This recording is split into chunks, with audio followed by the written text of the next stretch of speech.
Os direitos da criança e do adolescente estão assegurados inicialmente pela própria Constituição Federal, que trouxe em seu artigo 227 o princípio da prioridade absoluta na proteção desses direitos. Então, a gente já tem aí, logo no caput desse artigo, uma lista de direitos assegurados à criança e ao adolescente com absoluta prioridade, sendo um dever de todos, do Estado, da sociedade, dos pais, do responsável, assegurar com prioridade sobre outros direitos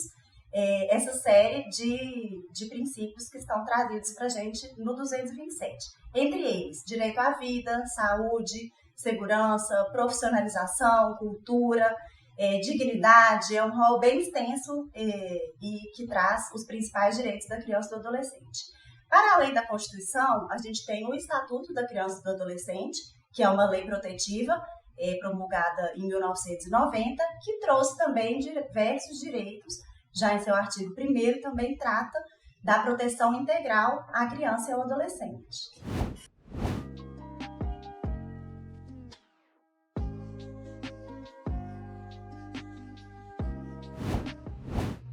Justamente visando concretizar esses direitos previstos na Constituição, existe também a obrigação do Estado em assegurar os programas de proteção à saúde da criança e do adolescente, sendo permitido também que entidades não governamentais contribuam para a promoção desses direitos. Mas é dever e princípio do Estado assegurar a proteção da criança e do adolescente, incluindo, desde já, a proteção também da saúde da mãe durante a gestação, e aí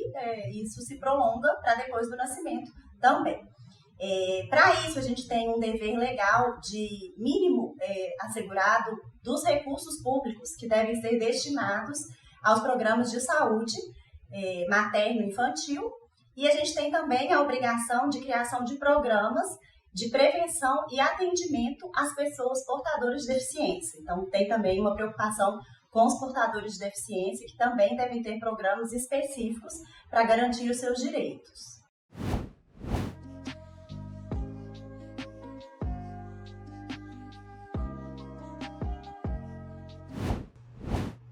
Dada a importância do direito à vida e à saúde da criança, ele é tratado logo no capítulo 1 do ECA, dos direitos fundamentais,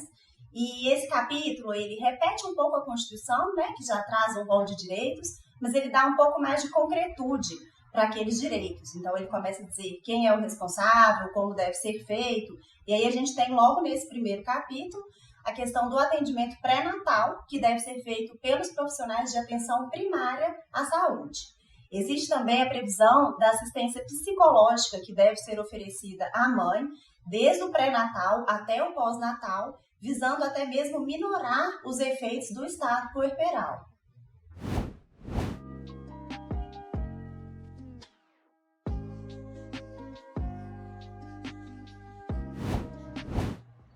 Neste contexto, cabem aos profissionais das unidades de atenção primária desenvolver programas,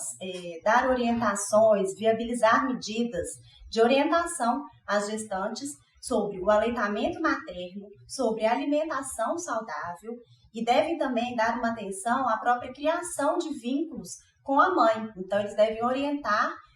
formas da criação desse vínculo, bem como formas de estimular o desenvolvimento saudável e integral da criança.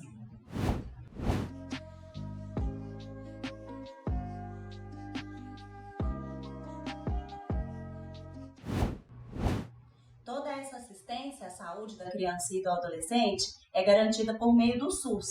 que é regido pelo princípio da equidade. Então, o SUS ele deve observar as peculiaridades da saúde e das necessidades de cada criança e adolescente. Então, uma criança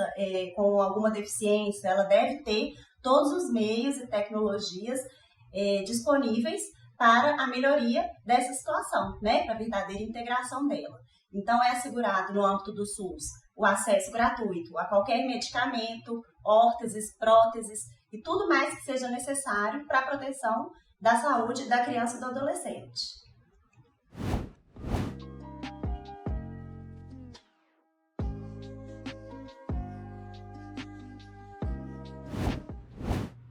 Os profissionais que atuam na atenção primária da criança e do adolescente, eles devem ser capacitados para identificar qualquer sinal de risco ao desenvolvimento psíquico dessa criança e do adolescente. Então, havendo qualquer suspeita de tratamento cruel, degradante, maus tratos ou castigo físico, devem ser obrigatoriamente comunicados ao conselho tutelar daquela localidade. É uma obrigação dos profissionais de saúde que lidam com as crianças e adolescentes.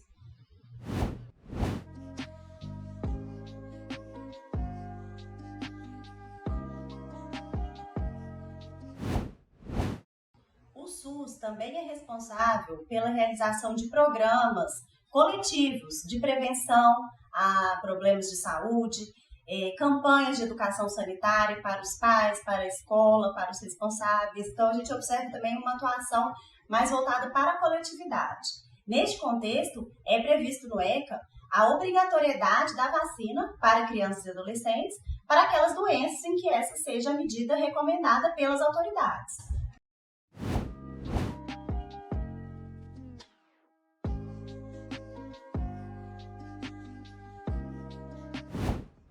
Considerando a obrigatoriedade da vacinação e o dever dos pais de zelar pela saúde, pela vida dos seus filhos, caso eles se recusem a proceder à vacinação, não só no caso da Covid, como de qualquer outra doença, cuja vacina esteja prevista no Plano Nacional de Imunização, pode haver sanções